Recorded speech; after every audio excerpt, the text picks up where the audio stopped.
अंतरिक्ष यात्री सुनीता विलियम्स और बुच विल्मोर अन्य 2 अंतरिक्ष यात्रियों के साथ स्पेसएक्स के ड्रैगन कैप्सूल से धरती पर लौट आए।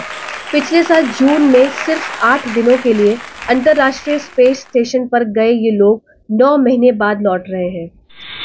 बोइंग का स्टारलाइनर यान जो उन्हें धरती पर वापस लाने वाला था वो खराब हो गया था। इसी कारण से उन्हें इतना लंबा समय इंतजार करना पड़ा। उन्हें एलन मस्क की कंपनी स्पेसएक्स का ड्रैगन कैप्सूल फ्लोरिडा के तट पर सुरक्षित रूप से उतारा। इंटरनेशनल स्पेस स्टेशन के अनडॉक होने के बाद यान को धरती तक पहुंचने में 17 घंटों का कुल समय लगा।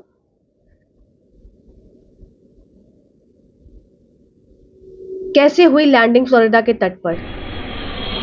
पैराशूट खुला और कैप्सूल नीचे आया। सभी की सांसें थमी हुई थी।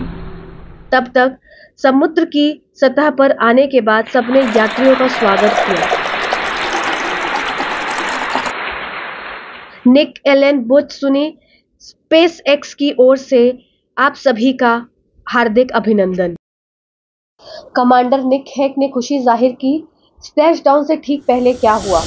ड्रैगन कैप्सूल जैसे ही पृथ्वी के वायुमंडल में प्रवेश किया, उसकी रफ्तार 17,000 मील प्रति घंटा हो चुकी थी और धीरे धीरे कम हो रही थी। 2000 डिग्री का तापमान और हीट शील्ड, कितना खतरनाक था ये सफर।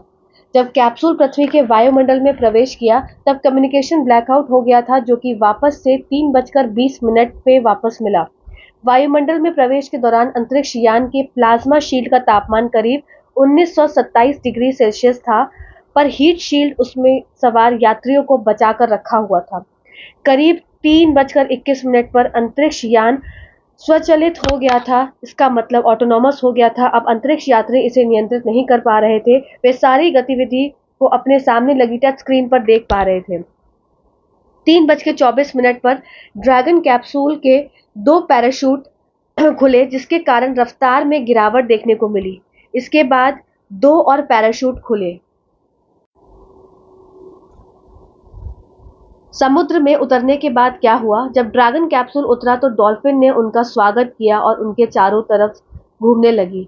मौके पर मौजूद रिकवरी टीम फास्ट बोट से कैप्सूल तक पहुंची और कैप्सूल का निरीक्षण करने लगी। इसके बाद रस्सी के सहारे कैप्सूल को सुरक्षा नाव में ले जाया गया।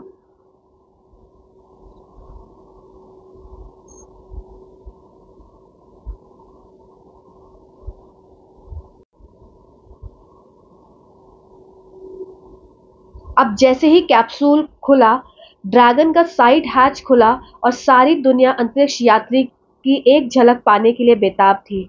दुनिया भर के लोगों ने सुनीता विलियम्स और उनके साथी को वापस आने, धरती पर पहुंचने के लिए खूब बधाई दी। सब बहुत ही खुश थे। सुनीता विलियम्स को कहा जा रहा था, earth is waiting for you. Sunita Williams और उनके अन्य साथियों ने लगभग 286 दिन बिताया। इंटरनेशनल स्पेस स्टेशन पर रहते हुए इन यात्रियों ने 16 बार सूर्योदय और सूर्यास्त भी देखा। इन सभी की सेहत की अगर बात की जाए तो इन सभी की सेहत ठीक है। 200 फिर भी इनको रिकवरी शिप पर रहेंगे ये थोड़े दिन, ऐसा बताया गया। सभी के मुख पर मुस्कान है और ये रिकवरी शिप पर जाने के लिए सभी अंतरिक्ष यात्री तैयार हैं।